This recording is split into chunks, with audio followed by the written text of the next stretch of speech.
Welcome to BLs in Your Area, a series where I share quick thoughts on BLs I've watched recently. Without further ado, let's get started. And the first one today is Countdown to Yes, a Japanese BL. I finished about a month ago or so. This one was simply a cute friends to lover show. Wataru and Minato, basically childhood friends. They are kind of living together as a couple without actually acknowledging that they are living as a couple. And then Minato goes to Hokkaido, like a different city, to work, and that's when Wataru realizes that he liked him after all.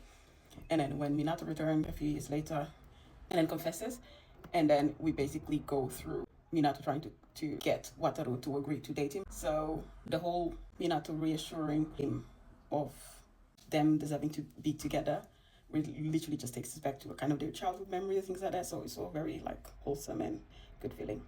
Highly recommend. This next one is another Japanese one called The Boy Next World, My Destiny, which is another remake from a Thai drama of the same name, which is also based on a novel of the same name. It's not the first time that this couple, I think it's like the four of them, there's another couple, remakes a Me Mind Why production. And I feel like this was the weakest one out of all the ones I've seen so far. And they also struggle to fix the issues that we had from the writing from the Thai version, also from the original novel that was used for the adaptation to begin with. So I'm not sure what else they could have done, but it just felt like, yeah, they could have done a lot more. But it's watchable. And the next one is another Japanese, season 2 of Cosmetic Playlover. And to be honest, I think this season improved a lot more from season 1, because there were a lot of things from that season that I didn't like. Especially, they did a great job of giving every character like a great development. Mostly for this couple, which is the main one, obviously, because in season 1, I thought their relationship was quite toxic and the power balance was very off. So in this one, they've kind of matured, handled conflicts and issues in a more like mature way, and you could see them working as a couple a lot more than just one trying to control the other and so on. So yeah, a nice slice of life kind of show, a lot more than season 1. So I recommend to watch. We're now moving on to the Thai BLs, and the first one is Head to Head. Very cute enemies to lover kind of drama. And I actually read the novel while the original, like the series was airing, because I wanted to know the ending before the show ended. And I liked basically everything about it. Was very nice.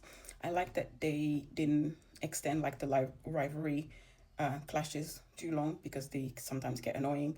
The only thing I think would have been perfect was that if they maybe double casted the two couples for like the C and Keen characters, and had an older pair do them when they're 30 plus in the story, or at least try to, I don't know, use makeup, whatever characterization they could think of, to make the two of them look a bit older as the story progresses, because I feel like we don't see much difference from when they were in school and then university and in the adult life when there's the time travel situation happening. So that's my only thing really, but everything else stellar.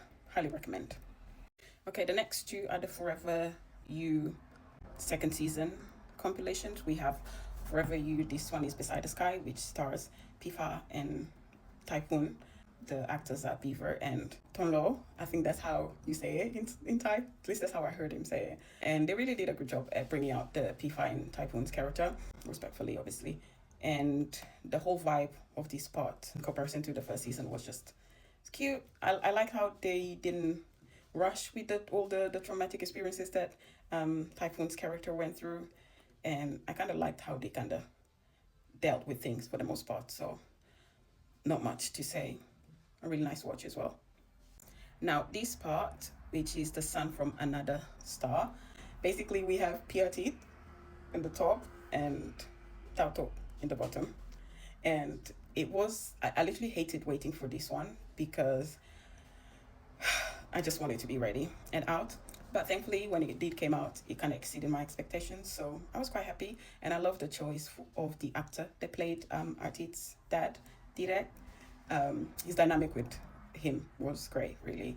In terms of story, they also stayed very true to the novel, and I didn't have any complaints about it. I guess my only thing is like towards the end, because the character of Artie quits med school to become a singer and a producer. it's guys, it's okay for us to hire professionals to do these parts in the shows. We don't have to get the main leads to do it if they can't do it properly or so on. We know the guitar, you know, when a guitar pulls up on a Thai BL, yeah, except for a few names that I feel like named enough. Yeah, but apart from that, great, chef's kiss. Okay, the next one, with what's been going on with the production company not paying people, and then the more recent development between Billy and Babe, it's a bit awkward to talk about it, but I had on my list already, so we carry on. Overall, I wish it wasn't done in like a Lacan style, you know, like the over exaggerated scripts and reactions to literally everything. So that was for me the part that was a bit annoying. I appreciate that considering the period that the story took place in, things between, like the relationship between Kelta and Kunyai, Babe's character, no, Billy's character, would be like a serious issue.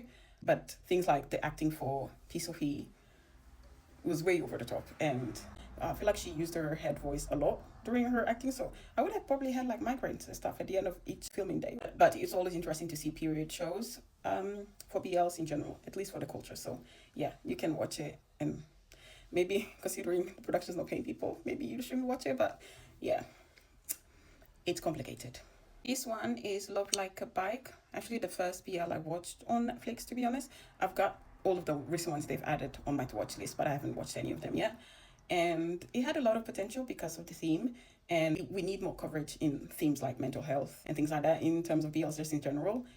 But the writing was just so bad. It was literally all over the place and very clunky as well. And considering the topic was a very serious trauma that T's character was going through, how it all was kind of fixed was very lighthearted and high level. Suddenly he was better. So in real life, obviously things wouldn't have been like that. So I wish they had showcased that a lot more. And just with the acting in general, I felt like it was very weak. So I feel like it's not a must watch, but you can watch it. And the final one, Love Alert. I feel like I've left the worst ones to the end. It was not on purpose. But this one was just toxic on top of toxic, but with the worst writing that this list has. And probably the worst one I've seen to date for 2026 so far. And I really don't understand how any of the characters ended up together, really, because none of the couples should have ended up together. Yeah. Save yourself, don't watch it. Or watch it if you want to suffer. And that's it. That's the reviews for today. And I actually am so behind. I'm still to watch things like Burnout Syndrome, Melody of Secrets, My Romance Scammer. I've kind of watched 1 or 2 episodes for all of them, but I have not watched anything else. And Love You Teacher, yeah, I feel like I've watched all of them, like 1 episode, but then I had to stop because things got busy in hospital and all of that. So I will be watching them soon, and hopefully we'll do a review. So stay tuned for the next one.